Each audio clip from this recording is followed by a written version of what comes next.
কিছু কিছু মানুষের জন্য বর্তমানে দেশটা ধ্বংস হইতে আছে, ঠিক আছে। কিছু কিছু মানুষের কারণে বর্তমান পরিস্থিতি খুবই খারাপ হইতে আছে, শুধু কিছু কিছু মানুষের কারণে। এই যে ভিডিওটা আপনারা অনেকেই দেখছেন, ওপেনে চাঁদা তুলতে আছে।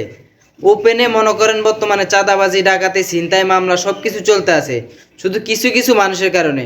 আমি বলি না আওয়ামী লীগ খারাপ, আমি বলি না বিএনপি খারাপ, আমি বলি না জামাত খারাপ, আমি বলি না ছাত্রদল খারাপ, আমি বলি না, ঠিক আছে, সবে ভালো। আমি কোনো রাজনীতি করি না, কোনো কিছুই করি না, আমি বলি না। আমরা চাই, জনগণ চাই দেশটা খুব শান্তশিষ্টভাবে চলুক, দেশটা খুব শান্তভাবে চলুক। দেশের মানুষ জনগণ চাইতেছে এটা, ঠিক আছে। দেশের মানুষ জনগণ এটাই চাইতেছে, দেশ খুব সাবধানে চলুক এবং খুব ভালোভাবে দেশটা চলুক, ঠিক আছে। মানে কিছু কিছু মানুষের কারণে বর্তমান পরিস্থিতি খারাপ হইতে আছে, একজনের কারণে 10 জন খারাপ হইতে আছে, আর একজনের কারণে পুরো দেশ ধ্বংস হইতে আছে, শুধু একজনের কারণেই, ঠিক আছে। বর্তমানে কত নেতা গজাইছে আর কি কমু। দেখেন ওপেনে মনে করেন ছিনতাই চলতে আছে এবং মনে করেন মারামারি চলতে আছে, কাটাকাটি যায় যেমনি ফাইতে আছে এমনি চলতে আছে, ফিরতে আছে। ওপেনে চাঁদাবাজি চলতে আছে। মনে করেন এই যে দলটা বিএনপি বলি, আওয়ামী লীগ বলি, যে বলুক, ঠিক আছে, মানে কিছু কিছু মানুষের কারণে দলগুলা নষ্ট হইতে আছে। কারণ ওই যে কিছু কিছু নতুন নতুন গজাইছে ফাতি নেতা, সাথী নেতা, কত নেতা গজাইতে আছে না। বর্তমানে মনে করেন নেতার এখন অভাব নাই, বর্তমানে সবাই নেতা। এখন বর্তমানে সবাই নেতা, আমি কোন, আমনে কোন, ওই মিয়া কোন, সেই মিয়া কোন, বর্তমানে এখন সবাই নেতা, ঠিক আছে। আমি বলি না কোনো মিয়া নেতা না, সব মেয়ে এখন বর্তমানে নেতা।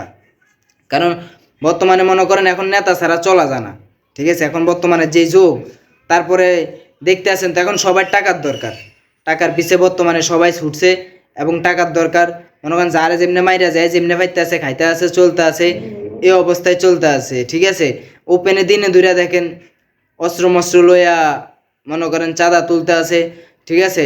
এই যে দেখেন কত বড় বড় বগিদা লইয়া ওপেনে দিনের বেলা মনে করেন এইভাবে চাঁদা তোলে, এখনই বর্তমানে এইভাবে তোলে, আর পরে কালে কি হবে সেটা আল্লাহ পাকে ভালো জানে। তো আমি কিছু বলতে চাই না, আপনারা অনেকেই দেখছেন ভিডিওটা, আমি এখন বলতে চাইলে তো মনে করেন আবার পরে আমার সমস্যা পরে, আমার তো ভিডিও এর পরের দিন আর পাইবেন না, কারণ বর্তমানে যে পরিস্থিতি, ঠিক আছে। তো যাই হোক, সবাইকে বলতে চাই সবাই ভালো থাকেন এবং ভালো চলাফেরা করেন, কারণ আপনাদের আপনাদের পিছিয়ে সবাই ছুটে। কারণ আপনি যদি মনে করেন খারাপ হন, তাহলে মনে করেন পুরা দেশটাই খারাপ হয়ে যাবে, ঠিক আছে। আপনি যদি ভালো হন তাহলে সবে ভালো হয়ে চলবে, সব কিছু আপনাদের ভিতরেই। আপনারা যদি মনে করেন সব কিছু কন্ট্রোলে রাখেন, সব কিছু কন্ট্রোলেই চলবে, সব কিছু কন্ট্রোলেই চলবে। আর আপনারা যদি মনে করেন কন্ট্রোল ছেড়ে দেন, তাহলে সব কিছু এলোমেলো হয়ে যাব। তো সবাই একটু কন্ট্রোলে রাখার চেষ্টা করেন, আমি আর কিছু বলতে চাই না। এই তা আল্লাহ হাফেজ, সবাই ভালো থাকবেন।